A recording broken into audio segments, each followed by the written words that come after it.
Hello viewers, আসসালামু আলাইকুম। সবাইকে স্বাগত জানাচ্ছি আমাদের আজকের প্রোগ্রামে। তো বন্ধুরা, আজকে আমরা চতুর্থ শ্রেণীর গণিত 42তম ভিডিও টিউটোরিয়ালে হাজির হয়েছি। তো বন্ধুরা, যারা আমাদের চ্যানেলটি ইতিমধ্যেই সাবস্ক্রাইব করে আছেন তাদেরকে তো জানাই অসংখ্য ধন্যবাদ। আর যারা চ্যানেলটি এখনও সাবস্ক্রাইব করেননি, বন্ধুরা রিকোয়েস্ট করবো চ্যানেলটি সাবস্ক্রাইব করে আমাদের সাথেই থাকুন।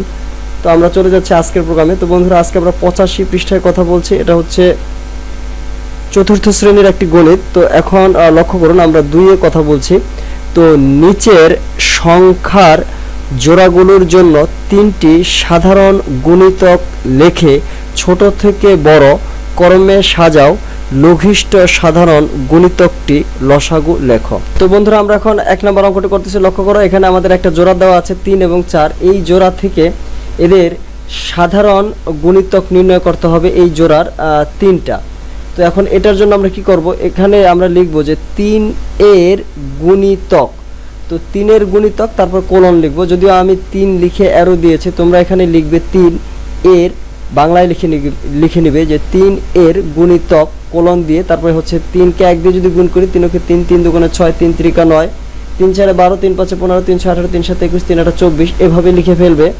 3 9 27, 3 10 30, 3 11 33, 3 12 হচ্ছে 36। কেন 36 পর্যন্ত লিখেছি বন্ধুরা, আমাদের এখানে কিন্তু বলেছে 3 জোড়া সাধারণ গুণিতক নির্ণয় করতে হবে, অর্থাৎ 3টি সাধারণ গুণিতক নির্ণয় করতে হবে। এই জন্য আমরা 36 পর্যন্ত গিয়েছি। এখন 36 পর্যন্ত যেতে হবে কেন, সেটা আমরা একটু নিচেরটা দেখলে বোঝা যাবে। এখন আমরা 4 এর গুণিতক আবার বাংলায় লিখব যে 4 এর গুণিতক কোলন দিয়ে, আবার হচ্ছে 4 কে 1 দিয়ে গুণ করব, 2 দিয়ে গুণ করব, এভাবে 4 কে 4, 4 দুগুণে 8, 3 4 12, 4 4 16, 4 5 20, 4 6 24, 4 7 28, 4 8 32 এবং 4 9 হচ্ছে 36। এখন বন্ধুরা লক্ষ্য করো, আমাদের এই যে গুণিতকগুলো পেলাম 3 এবং 4-এর জন্য যে গুণিতকগুলো পেলাম, এখন এদের ভিতরে যেই গুণিতকটা উভয়ের ভিতরেই আছে, 3-এর ভিতরেও আছে এবং 4-এর ভিতরেও আছে, সেটা হচ্ছে সাধারণ গুণিতক। লক্ষ্য করো, এখানে 12 কিন্তু 3-এরও গুণিতক এবং 12 হচ্ছে 4-এরও গুণিতক, অর্থাৎ এই গুণিতকটা হচ্ছে সাধারণ গুণিতক। এভাবে আমরা একটা মার্ক করে রাখতে পারি। তো এখন পরবর্তী গুণিতক কত হবে, পরবর্তী গুণিতকটা আমরা পাওয়ার জন্য একটা চিন্তা করতে পারি। সেটা হচ্ছে 12কে যদি আমরা 12-এর গুণিতকগুলো যদি বের করি, 12কে 12, 12 দুগুণে 24, 3 12 36, 4 12 48, এই গুণিতকগুলো কিন্তু আবার 3 এবং 4-এরও গুণিতক হবে, সাধারণ গুণিতক হবে। তো বন্ধুরা, এখন সেই ক্ষেত্রে আমরা পরবর্তীতে আমরা নির্ণয় করব 12।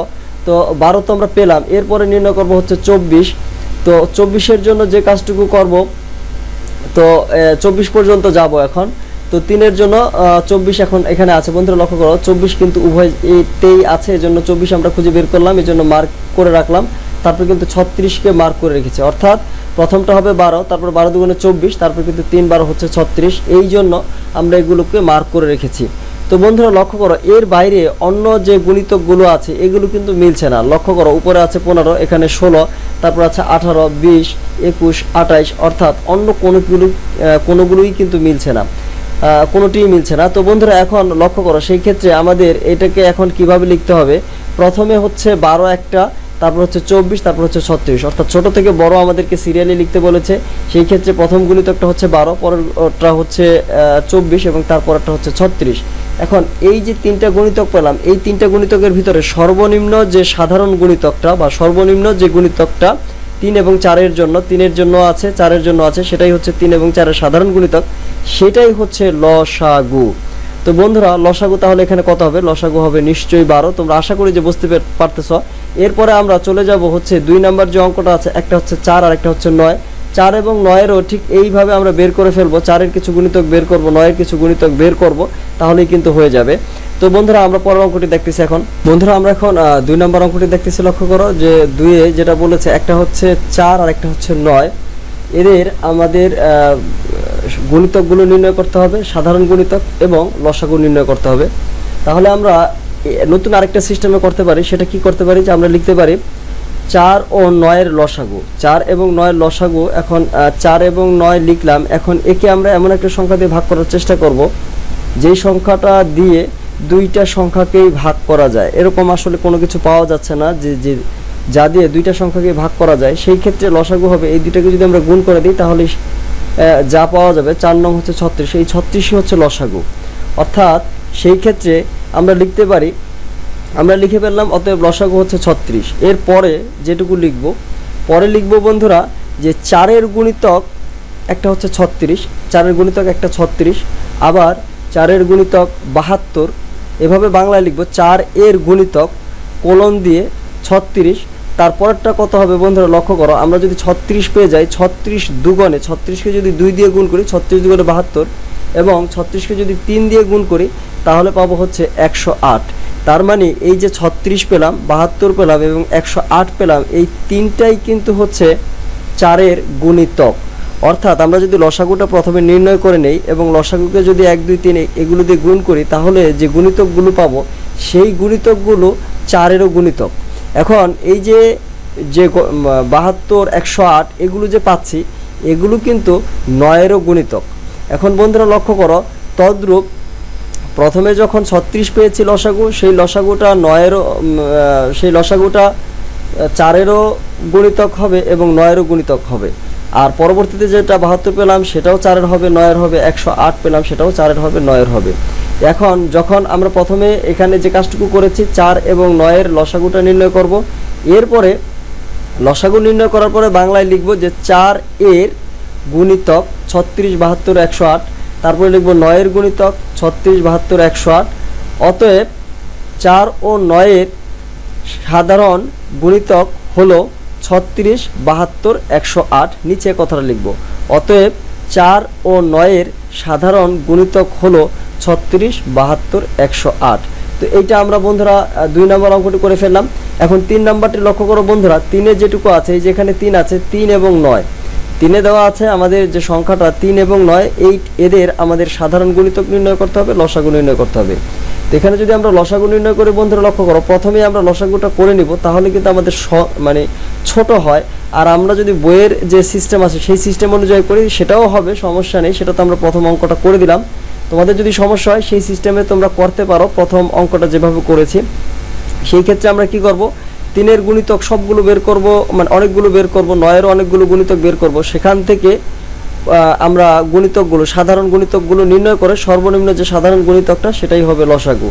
আর এটা হচ্ছে প্রথম প্রসেস। আর দ্বিতীয় প্রসেস যেটা, সেটা আমরা এখন যেটা করতেছি, তো বন্ধুরা আমরা এখন যে কাজটুকু করতেছি 3 এবং 9-এর লসাগু নির্ণয় করব, এটা এই প্রসেসটা, এখন যে প্রসেসটা আলোচনা করতেছি এই প্রসেসটা সম্পর্কে আমাদের আগের ভিডিওগুলোতে দেওয়া আছে, তোমরা চাইলে আমাদের আগের ভিডিওগুলো দেখে আসতে পারো। সেটার জন্য যে কাজটুকু করতে হবে, উপরে কর্নারে লেখা থাকবে যে আই বাটন, চাইলে সেই আই বাটনে চাপ দিয়ে চাইলে আমাদের আগের ভিডিওগুলো দেখে আসতে পারো।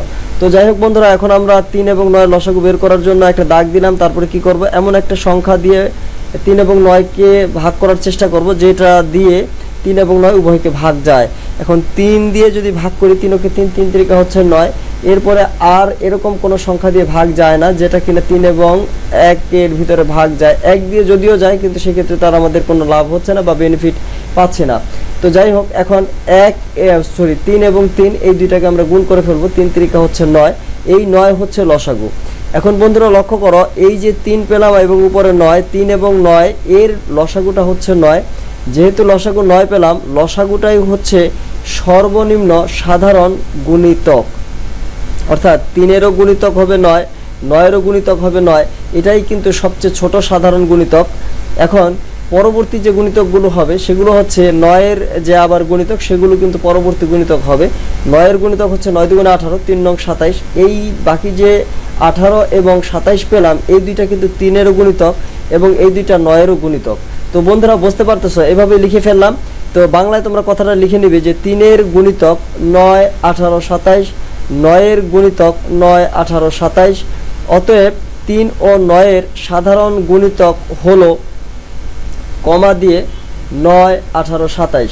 এখন এখানে কিন্তু ছোট থেকে বড় সাজানো হয়ে গেল, কারণ প্রথমটা 9, তারপরে 18, তারপরে 27 এবং নির্ণয় লসাগু কিন্তু 9। তো বন্ধুরা আশা করতেছি যে বুঝতে পারতেছো, তোমরা এই সিস্টেমে অঙ্কটা করলে হয়ে যাবে। আর বন্ধুরা আমরা এখন 2-এর 4 নম্বরটি করতেছি, লক্ষ্য করো, একটা হচ্ছে 5 আর একটা হচ্ছে 8। তো এগুলোর আমরা প্রথমে লসাগু নির্ণয় করি। লসাগু নির্ণয় করতে হলে কী করতে হবে, প্রথমে 5 এবং 8 লিখে ফেললাম। এরপরে আমরা এখান থেকে যদি লসাগু নির্ণয় করতে চাই তাহলে সেই ক্ষেত্রে এরকম একটা দাগ দিতে হবে। এখন এরকম একটা সংখ্যা লিখব যেই সংখ্যাটা দিয়ে 5 এবং 8কে উভয়কেই ভাগ যায়। বাস্তবিকতায় হচ্ছে এরকম কোনো সংখ্যা তো পাওয়া যায় না যেই সংখ্যাটা দিয়ে 5 এবং 8কে ভাগ করা যায়। তাহলে সেই ক্ষেত্রে আমরা যে কাজটুকু করব, 5 এবং 8কে গুণ করব, 5 8 হচ্ছে 40। তার মানে এই 40ই হচ্ছে 5 এবং 8 উভয়েরই গুণিতক, উভয়েরই গুণিতক। 5 ও 40-এর 5-এর একটা গুণিতক হচ্ছে 40 এবং 8-এর একটা গুণিতক হচ্ছে 40, অর্থাৎ 40টা হচ্ছে 5 এবং 8 উভয়েরই সাধারণ গুণিতক। 40 দুগুণে হচ্ছে 80। এই 80টা কিন্তু 40, 5 এবং 8 উভয়েরই সাধারণ গুণিতক। তো এর পরবর্তীতে যেটা পাবো সেটা হচ্ছে এই 40কে যদি আবার 3 দিয়ে গুণ করি, 3 দিয়ে গুণ করলে হচ্ছে 3 4 12 আর হচ্ছে 0 বসে যাবে, তার মানে হচ্ছে 120। তো বন্ধুরা আমরা 40কে যদি 3 দিয়ে গুণ করি, লক্ষ্য করো 40কে যদি 3 দিয়ে গুণ করো, 3 দিয়ে গুণ করলে 3 আর 0 গুণ করলে হচ্ছে 0, 3 আর 4 গুণ করলে হচ্ছে 3 4 12 মানে 120। তাহলে 120টি হচ্ছে 120 5-এরও গুণিতক এবং 8-এরও গুণিতক। তাহলে আমরা যেটুকু জানলাম লসাগু তো প্রথমে নির্ণয় করতে পারলাম। এরপরে লসাগু নির্ণয় করার পরে আমরা সাধারণ গুণিতক নির্ণয় করতে পারলাম 3 জোড়া, এ এক জোড়া, এ এক জোড়া এবং এ আরেক জোড়া। তো আমরা এভাবে লিখবো বন্ধুরা, অতএব 5 ও 8-এর সাধারণ গুণিতকগুলো হলো 40, 80 এবং 120। তো বন্ধুরা আশা করতেছি যে বুঝতে পারতেছো। বন্ধুরা এখন আমরা 3-এর কথা বলছি। এখানে কি বলছে, নিচের সংখ্যাগুলোর সকল গুণনীয়ক লেখো। সেটা কি করতে হবে বন্ধুরা, 9 আমরা লিখে ফেললাম। এখন আমরা কি করব, 1 থেকে শুরু করে 9 লিখবো। এখানে বাংলায় লিখবো 9-এর গুণনীয়ক, তারপরে এখানে কলম দিব। আমি এখানে যদিও দিলাম না, 9-এর গুণনীয়ক বাংলায় লিখবে। আমার লিখতে সমস্যা, এই জন্য লিখতেছি না। 9-এর গুণনীয়ক লিখে কলম দিয়ে তারপরে হচ্ছে 1 থেকে 9 পর্যন্ত লিখে ফেলবে। 1 2 3 4 আমি লিখতেছি, 5 6 7 8 এবং 9 লিখে ফেললে। এখন বন্ধুরা 3-এর গুণনীয়ক কোনগুলো? গুণনীয়ক বলতে সেগুলো যেগুলোকে দিয়ে 9কে নিঃশেষে বিভাজ্য। অর্থাৎ এখন 9-এর যে গুণনীয়কগুলো হবে সেগুলো দিয়ে 9 নিঃশেষে বিভাজ্য। অর্থাৎ 9-এর গুণনীয়ক দিয়ে 9কে ভাগ করলে কোনো ভাগশেষ থাকবে না, ভাগশেষ থাকবে হচ্ছে 0। তো বন্ধুরা লক্ষ্য করো, 9-এর একটা গুণনীয়ক পাচ্ছি হচ্ছে 1, অর্থাৎ 9কে 1 দিয়ে ভাগ করলে ভাগশেষটা 0 হবে। তারপরে হচ্ছে আর কোনো ভাগশেষ কিন্তু মানে আর কোনো সংখ্যা, আরেকটা সংখ্যা পাচ্ছি হচ্ছে 3। 9কে যদি আমরা 3 দিয়ে ভাগ করি, 3 3 হচ্ছে 9। এখন এর ভিতরে কিন্তু আর কোনো সংখ্যা নেই, আরেকটা সংখ্যা হচ্ছে আছে 9। তার মানে বন্ধুরা লক্ষ্য করো, 9-এর গুণনীয়কগুলো হচ্ছে একটা হচ্ছে 1, একটা হচ্ছে 3, আরেকটা হচ্ছে 9। কারণ এর বাইরে অন্য কোনো সংখ্যা দিয়ে যদি আমরা 9কে ভাগ করতে চাই তাহলে ভাগশেষ 0 হবে না, অন্য কোনো সংখ্যা হবে।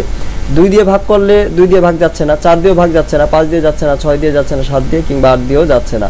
তো মানে আশা করি যে বুঝতে পারতেছো বন্ধুরা। তাহলে 9-এর যে গুণনীয়কগুলো হলো সেগুলো একটা হবে 1, আরেকটা হচ্ছে 3 এবং আরেকটা হচ্ছে 9। বন্ধুরা এখন আমরা 12-এর গুণনীয়কগুলো নির্ণয় করতেছি। গুণনীয়কের আরেক নাম হচ্ছে উৎপাদক। তো এটা নির্ণয় করার জন্য যে কাজটুকু করব, প্রথমে 12 লিখলাম, বাংলায় লিখব 12-এর গুণনীয়ক হলো কোলন দিয়ে তারপরে আমরা লিখব 1 2 এর থেকে শুরু করে 12 পর্যন্ত লিখে ফেলবো, অর্থাৎ 1 থেকে শুরু করে 12 পর্যন্ত লিখব। তারপরে এখন দেখব এই সংখ্যাগুলোর ভিতরে কোন সংখ্যা দিয়ে 12কে ভাগ করলে নিঃশেষে বিভাজ্য হয়, অর্থাৎ ভাগশেষটা 0 হয়। তো এখন 1 দিয়ে যদি ভাগ করি সেটা অবশ্যই 0 হবে। 2 দিয়ে ভাগ করলেও হচ্ছে, 3 দিয়ে ভাগ করলেও হচ্ছে, কারণ 3 4 হচ্ছে 12। 4 দিয়ে ভাগ করলেও হচ্ছে, কারণ 3 4 হচ্ছে 12। এরপরে বন্ধুরা লক্ষ্য করো, 5 দিয়ে কিন্তু ভাগ যাচ্ছে না, 5 দুগুণ 10, 3 5 15, 6 দুগুণে হচ্ছে 12। বন্ধুরা লক্ষ্য করো, 7 দিয়ে কিন্তু ভাগ যাচ্ছে না, 8 দিয়ে যাচ্ছে না, 9 দিয়েও ভাগ যাচ্ছে না, 10 দিয়ে 11 দিয়েও যাবে না, এখন 12 দিয়ে যাবে। তার মানে 12-এর যে উৎপাদকগুলো কিংবা 12-এর যে গুণনীয়কগুলো সেগুলো হচ্ছে 1 2 3 4 এবং 12। বন্ধুরা আশা করতেছি যে বুঝতে পারতেছো। বন্ধুরা আমরা এখন 24-এর গুণনীয়ক নির্ণয় করব। এজন্য আমরা লিখব যে 24-এর গুণনীয়ক, তারপর কোলন, বাংলায় আমি এইটা পুরোটাই লিখলাম। এখন 1 থেকে শুরু করে 24 পর্যন্ত লিখে ফেলবো। এরপর আমরা যে কাজটুকু করব, এমন সংখ্যাগুলো নির্ণয় দেখব যে যেই সংখ্যাগুলো দিয়ে 24কে ভাগ করলে নিঃশেষে বিভাজ্য হয়, তার মানে ভাগশেষটা 0 হয়। তো বন্ধুরা লক্ষ্য করো, 1 দিয়ে ভাগ করলে কিন্তু ভাগশেষ 0 হবে, 2 দিয়ে ভাগ করলেও ভাগশেষটা 0 হবে, কারণ মানে 12 দুগুণে হচ্ছে 24। এখন 3 দিয়ে যদি আমরা ভাগ করি তাহলে 3 8 হচ্ছে 24, 3 যদি 8 দুগুণে 16, 3 8 হচ্ছে 24। 4 দিয়ে যদি ভাগ করি 4 5 20, 4 6 হচ্ছে 24। তার মানে এখন বন্ধুরা 4 6 হচ্ছে 24। এই যে 7 দিয়ে কিন্তু ভাগ যাচ্ছে না, 8 দিয়ে যদি ভাগ করি 3 8 হচ্ছে 24, এখন 8ও হলো একটা। এরপরে বন্ধুরা লক্ষ্য করো 9 দিয়ে কি ভাগ যায়, 9 দুগুণ 18, 3 নং 27, 9 দিয়ে তো ভাগ যাচ্ছে না, 10 দিয়ে ভাগ যাচ্ছে না, 11 দিয়ে ভাগ যাচ্ছে না, 12 দিয়ে যাচ্ছে, 12 দুগুণে হচ্ছে 24। এখন এখানে আমরা সহজে যে কাজটুকু করতে পারতাম, জোড়াগুলো আগে নিয়ে নিতে পারতাম, মানে 12 দুগুণে যখন 24 আসবে তার মানে 2 হবে একটা, আরেকটা হবে 12, 3 মানে 12 দুগুণ 3 8 24 যখন বলছি তখন 3 একটা হয়েছে, 8 একটা হয়েছে, এটাও দাগ দিতে পারতাম। 4 যখন বলেছি 4 6 24, 4 হবে আর 6 হবে। তো এইভাবে গুণনীয়কগুলো কিন্তু জোড়ায় জোড়ায় থাকে বন্ধুরা, লক্ষ্য করে, এটা কিন্তু তোমরা জানো। তারপরে বন্ধুরা লক্ষ্য করো 12 কিভাবে হচ্ছে, 6 দুগুণে 12 দুগুণে হচ্ছে 24। এখন বন্ধুরা এই পর্যন্ত আমরা চলে আসছি, এরপরে কিন্তু আর নেই, আর হচ্ছে না, 11 আর হচ্ছে না, 12 পর্যন্ত চলে আসছে। এখন বাকি যে সংখ্যাগুলো আছে এই সংখ্যাগুলো আর দেখার প্রয়োজন নেই, আমরা অর্ধেক পর্যন্ত আসবো এভাবে হিসাব করতে করতে। প্রথমে তো 8 পর্যন্ত আসলাম, তারপরে 9 দিয়ে যাচ্ছে না, 10 দিয়ে যাচ্ছে না, 11 দিয়ে যাচ্ছে না, 12 তো অলরেডি আমরা নিয়ে ফেলেছি। এখন 12-এর পরে 13 আর হিসাব করার প্রয়োজন নেই, মানে 12-এর পরের অংশগুলো, কারণ হচ্ছে আমরা 12 পর্যন্ত হিসাব করলে হয়ে যাচ্ছে। এর আগের অংশ যেগুলো আছে সেগুলো দিয়েই কিন্তু 24-এর গুণনীয়কগুলো নির্ণয় হবে। তো বন্ধুরা আশা করতেছি যে তোমরা বুঝতে পারতেছো। তো এখন সেই ক্ষেত্রে 24-এর যে গুণনীয়কগুলো হবে, 1 হবে, 2 হবে, 3 হবে, 4 হবে, 6 হবে, 8 হবে এবং 12 হবে, এবং সর্বশেষ আরেকটা যেটা হবে 12-এর গুণনীয়ক সেটা হবে কত, 24।